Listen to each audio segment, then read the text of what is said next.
वैभव लक्ष्मी का व्रत करने से मनवांछित फल की प्राप्ति होती है, इसलिए यह व्रत अवश्य करना चाहिए। वैभव लक्ष्मी व्रत करने का नियम। यह व्रत सौभाग्यशाली स्त्रियां करें तो उनका अति उत्तम फल मिलता है, पर घर में यदि सौभाग्यशाली स्त्रियां ना हो तो कोई भी स्त्री एवं कुमारिका भी यह व्रत कर सकती है। स्त्री के बदले पुरुष भी यह व्रत करे तो उसे भी उत्तम फल अवश्य मिलता है। यह व्रत पूरी श्रद्धा और पवित्र भाव से करना हो चाहिए। खिन्न होकर या बिना भाव से यह व्रत नहीं करना चाहिए। यह व्रत शुक्रवार को किया जाता है। व्रत शुरू करते वक्त 11 या 21 शुक्रवार की मन्नत रखनी पड़ती है और व्रत की रीति के अनुसार उद्यापन विधि करनी चाहिए। यह व्रत शास्त्रीय विधि के अनुसार ही करना चाहिए, तभी इसका फल प्राप्त होता है। एक बार व्रत पूरा करने के पश्चात फिर से मन्नत कर सकते हैं और फिर से व्रत कर सकते हैं। माता लक्ष्मी देवी के अनेक स्वरूप हैं, उनमें उनका धन लक्ष्मी स्वरूप ही वैभव लक्ष्मी है और माता लक्ष्मी को श्री यंत्र अति प्रिय है। इसलिए पूजा शुरू करते वक्त श्री यंत्र जी को प्रणाम करें, तभी व्रत का फल मिलता है। व्रत के दिन सुबह से ही जय माँ लक्ष्मी का मन ही मन रटन करना चाहिए और माँ का पूरे भाव से स्मरण करना चाहिए। शुक्रवार के दिन यदि प्रवास या यात्रा पर गए हो तो वह शुक्रवार छोड़कर उसके बाद के शुक्रवार को व्रत करना चाहिए, पर व्रत अपने ही घर में करना चाहिए और जितने शुक्रवार की मन्नत ली हो उतने शुक्रवार पूरे करके आखिरी शुक्रवार को उद्यापन विधि करना चाहिए। घर में सोना ना हो तो चांदी की चीज़ पूजा में रखनी चाहिए, या अगर वह भी ना हो तो कोई सिक्का या रुपया रखना चाहिए। व्रत पूरा होने पर कम से कम 7 स्त्रियों को या आपकी इच्छा के अनुसार 11, 21, 51, 101 स्त्रियों को वैभव लक्ष्मी व्रत की पुस्तक कुमकुम का तिलक करके भेंट देना चाहिए। जितनी ज़्यादा पुस्तकें आप देंगे उतनी ही माँ लक्ष्मी जी की ज़्यादा कृपा होगी और माँ लक्ष्मी जी के अद्भुत व्रत का ज़्यादा से ज़्यादा प्रचार होगा। व्रत के शुक्रवार को स्त्री रजस्वला या सुद की हो तो वह शुक्रवार छोड़ देना चाहिए और उसके बाद के शुक्रवार से व्रत करना चाहिए, पर जितने शुक्रवार की मन्नत मानी हो उतने शुक्रवार पूरे करना चाहिए। व्रत की शुरू करते वक्त लक्ष्मी स्तवन का एक बार पाठ करना चाहिए। व्रत के दिन हो सके तो उपवास करना चाहिए और शाम को व्रत की विधि करके माँ का प्रसाद ग्रहण करके शुक्रवार करना चाहिए। अगर ना हो सके तो फलाहार या एक बार भोजन करके शुक्रवार करना चाहिए। अगर व्रतधारी का शरीर बहुत कमजोर हो तो 2 बार भोजन ले सकते हैं। सबसे महत्व की बात यही है कि व्रतधारी माँ लक्ष्मी जी व्रत विधि शुरू करने से पहले की विधि श्री यंत्र को देखकर प्रणाम करें, बाद में लक्ष्मी जी के 8 स्वरूपों को देखकर प्रणाम करें। धन लक्ष्मी एवं वैभव लक्ष्मी स्वरूप ही माँ का वैभव लक्ष्मी स्वरूप है। श्री गजलक्ष्मी माँ, श्री अधिलक्ष्मी माँ, श्री विजया लक्ष्मी माँ, श्री ऐश्वर्य लक्ष्मी माँ, श्री वीर लक्ष्मी माँ, श्री धान्य लक्ष्मी माँ, श्री संतान लक्ष्मी माँ का दर्शन करें। बाद में लक्ष्मी स्तवन का पाठ करें। लक्ष्मी स्तवन। या रक्तुम्बुजवासिनी विलासिनी चंडासु तेजस्विनी, या रक्तारुधिम्बरा हरिसखी, या श्री मनोहला दिनी, या रत्नाकर मंथना प्रगंटिता विष्णु सेव्या गेहिनी, सा मां पातु मनोरमा भगवती लक्ष्मीश्च पद्मावती। लक्ष्मी स्तवन जो लाल कमल में रहती है, जो अपूर्व कांति वाली है, जो असह्य तेज वाली है, जो पूर्ण रूप से लाल है, जिसने रक्त रूप वस्त्र पहने हैं, जो भगवान विष्णु को अति प्रिय है, जो लक्ष्मी मन को आनंद देती है, जो समुद्र मंथन से प्रकट हुई है, जो विष्णु भगवान की पत्नी है, जो कमल से जन्मी है और जो अतिशय पूज्य है, वैसी हे लक्ष्मी देवी आप मेरी रक्षा करें। वैभव लक्ष्मी व्रत की कथा। एक बड़ा शहर था। इस शहर में लाखों लोग रहते थे। पहले जमाने के लोग साथ साथ रहते थे और एक दूसरे के काम आते थे, पर नए जमाने के लोगों का स्वरूप ही अलग सा है। सब अपने अपने काम में रत रहते हैं। किसी को किसी की परवाह नहीं, घर के सदस्यों को भी एक दूसरे की परवाह नहीं।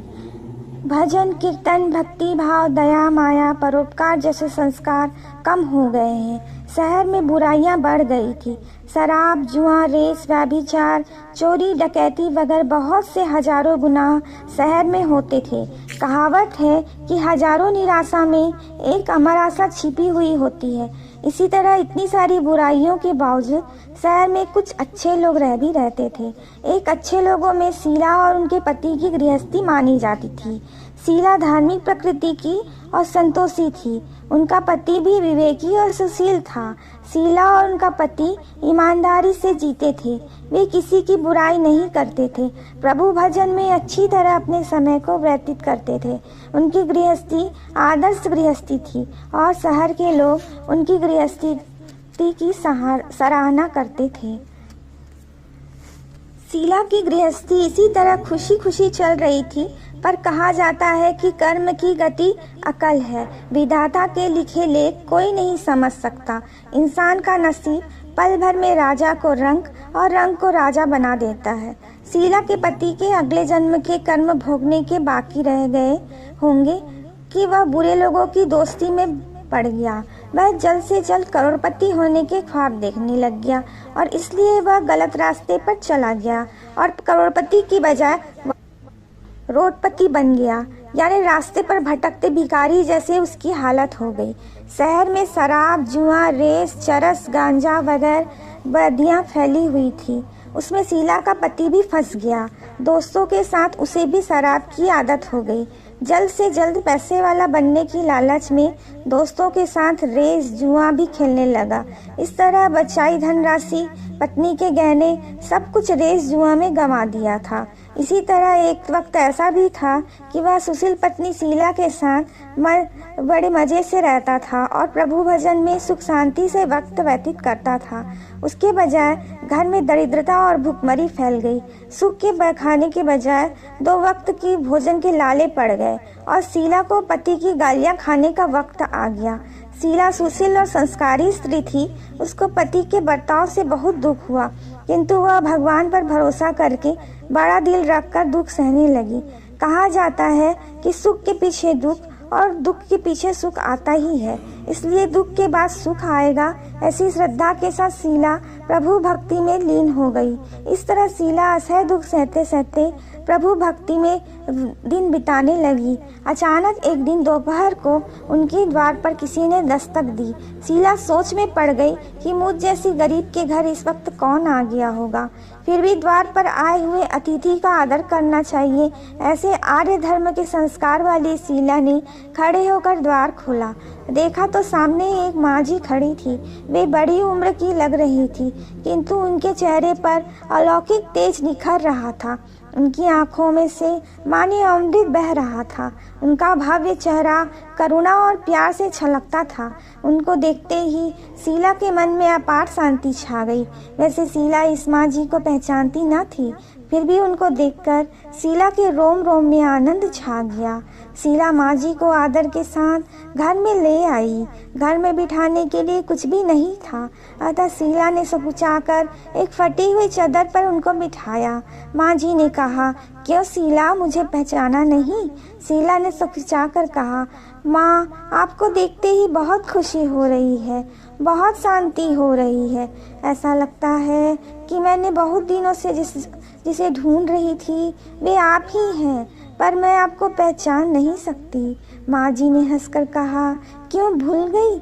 हर शुक्रवार को लक्ष्मी जी के मंदिर में भजन कीर्तन होते हैं, तब मैं भी वहाँ आती हूँ। वहाँ हर शुक्रवार को हम मिलते हैं। पति गलत रास्ते पर चढ़ गया, तब से शीला बहुत दुखी हो गई थी और दुख के मारे वह लक्ष्मी जी के मंदिर भी नहीं जाती थी। बाहर के लोगों से के साथ उस नज़र मिलाने में भी उससे शर्म आती थी। उसने याददाश्त पर जोर दिया, पर माँ जी याद नहीं आ रहे थे। तभी माँ जी ने कहा, तू लक्ष्मी जी के मंदिर में कितने सुंदर भजन गाती थी, अभी अभी तो दिखाई नहीं देती थी, इसलिए मुझे हुआ कि तू क्यों नहीं आती, कहीं बीमार तो नहीं हो गई? ऐसा सोचकर मैं तुझे मिलने चली आई हूँ। माँ जी के अति प्रेम भरे शब्दों से शीला का हृदय पिघल गया। उसके आंखों में आंसू आ गए। माँ जी के सामने वह बिलख बिलख कर रोने लगी। यह देखकर माँ जी शीला के नज़दीक सरके और उसकी सिसकती पीठ पर प्यार भरा हाथ फेरकर सांत्वना देने लगे। माँ जी ने कहा, बेटी, सुख और दुख तो धूप और छाँव होते हैं। सुख के पीछे दुख आता है तो दुख के पीछे सुख भी आता है। धैर्य रखो बेटी, और तुझे क्या परेशानी है? तेरे दुख का कोई उपाय हो तो मैं तुझे बताऊंगी। तो तू दुख बांटेगी तो तेरा दुख हल्का हो जाएगा। माँ जी की बात सुनकर शीला के मन को अति शांति मिली। उसने माँ जी को कहा, माँ, मेरी गृहस्थी में भरपूर खुश और खुशियाँ थी। मेरे पति भी सुशील थे। भगवान की कृपा से पैसे की कोई कमी ना थी। हमारे जीवन में बहुत संतोष था। हम शांति से गृहस्थी चलाते, ईश्वर भक्ति में अपना वक्त व्यतीत करते थे। एकाएक हमारा भाग्य हमसे रूठ गया। पति को बुरी दोस्ती हो गई। बुरी दोस्ती की वजह से वो जुआ, रेस, चरस, गांजा वगैरह खराब आदतों के शिकार हो गए। उन्होंने सब कुछ गंवा दिया। हम रास्ते के भिखारी जैसे बन गए। यह सुनकर माँ जी ने कहा, बेटी, सुख के पीछे दुख और दुख के पीछे सुख आता ही रहता है। ऐसा भी कहा जाता है कि कर्म की गति न्यारी होती है। हर इंसान को अपने कर्म भुगतने पड़ते हैं। इसलिए तू चिंता मत कर। अब तू तो कर्म भुगत चुकी है। तुम्हारे सुख के दिन अवश्य आएंगे। तू तो माँ लक्ष्मी जी की भक्त है। माँ लक्ष्मी जी तो प्रेम और करुणा के अवतार हैं। वे अपने भक्तों में पर हमेशा ममता रखती है। इसलिए तू धैर्य रख के माँ लक्ष्मी जी का व्रत कर। इससे सब कुछ ठीक हो जाएगा। माँ लक्ष्मी जी का व्रत करने की बात सुनकर शीला के चेहरे पर चमक आ गई। उसने पूछा, माँ लक्ष्मी जी का व्रत कैसे किया जाता है? वह मुझे समझाइए, मैं यह व्रत अवश्य करूँगी। माँ जी ने कहा, बेटी, माँ लक्ष्मी जी का व्रत बहुत सरल है। उसे वरद लक्ष्मी व्रत या वैभव लक्ष्मी व्रत कहा जाता है। यह व्रत करने वाले की सब मनोकामना पूर्ण होती है। वह सुख, संपत्ति और यश प्राप्त करता है। ऐसा कहकर माँ जी वैभव लक्ष्मी की विधि कहने लगी। बेटी, वैभव लक्ष्मी व्रत वैसे तो सीधा साधा व्रत है, किंतु कई लोग गलत तरीके से करते हैं, अतः उसका फल नहीं मिलता। इस व्रत में सबसे पहले यह व्रत शुक्रवार को करना चाहिए। सुबह से स्नान करके स्वच्छ कपड़े पहनो और सारा दिन मन में जय माँ लक्ष्मी का रटन करते रहो। किसी की चुगली नहीं करनी चाहिए। शाम को पूर्व दिशा में मुंह रखकर इस तरह से आसन रखो। सामने पाटा रखकर उसके ऊपर रुमाल रखो। रुमाल पर चावल का ढेर करो। उस ढेर पर पानी से भरा तांबे का कलश रखकर कलश पर एक कटोरी रखो। उस कटोरी में एक सोने का गहना रखो। सोने का ना हो तो चांदी का भी चलेगा। चांदी का ना हो तो नकद रुपया या सिक्का भी चलेगा। बाद में घी का दीपक जलाकर धूप सुलगा कर रखो। माँ लक्ष्मी जी के बहुत सारे स्वरूप हैं और माँ लक्ष्मी जी को श्री यंत्र अति प्रिय हैं। अतः वैभव लक्ष्मी में पूजन करने वक्त सर्वप्रथम श्री यंत्र जी और लक्ष्मी जी के विविध स्वरूपों का सच्चे मन से दर्शन करो। उसके बाद लक्ष्मी स्तवन का पाठ करो। बाद में कटोरी में रखे हुए गहने को, रुपयों को हल्दी, कुमकुम और चावल चढ़ाकर पूजा करो। लाल रंग का फूल चढ़ाओ।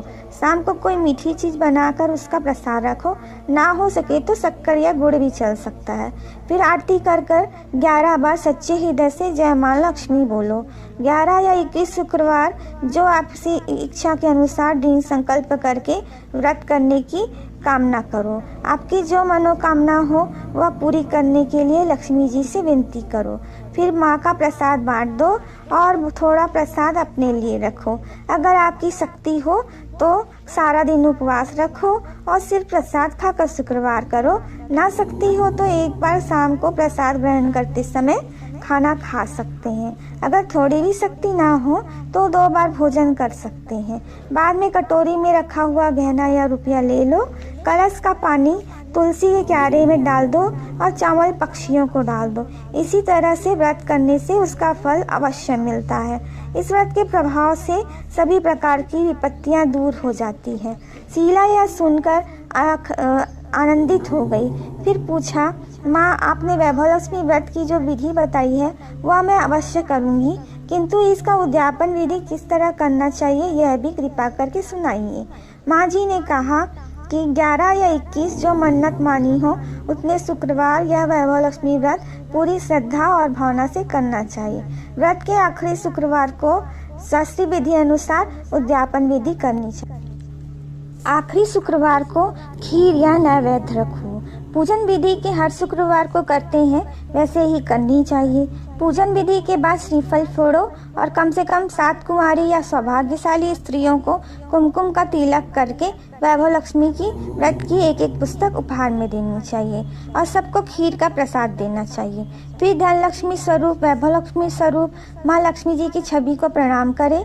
माँ लक्ष्मी का यह स्वरूप वैभव देने वाला है। अब प्रणाम करके मन ही मन माँ से अपनी इच्छा की पूर्ति के लिए सच्चे हृदय से प्रार्थना करें और माँ से बोले कि हम सबका कल्याण करो, जिसे संतान ना हो उसे संतान देना, सौभाग्यवती स्त्री का सौभाग्य अखंड रखना, कुंवारी लड़की को मनभावन पति देना।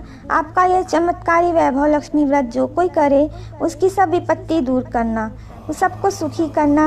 हे माँ, आपकी महिमा अपरंपार है। इस तरह माँ की प्रार्थना करके माँ लक्ष्मी जी के धनलक्ष्मी स्वरूप को भाव से वंदन करो।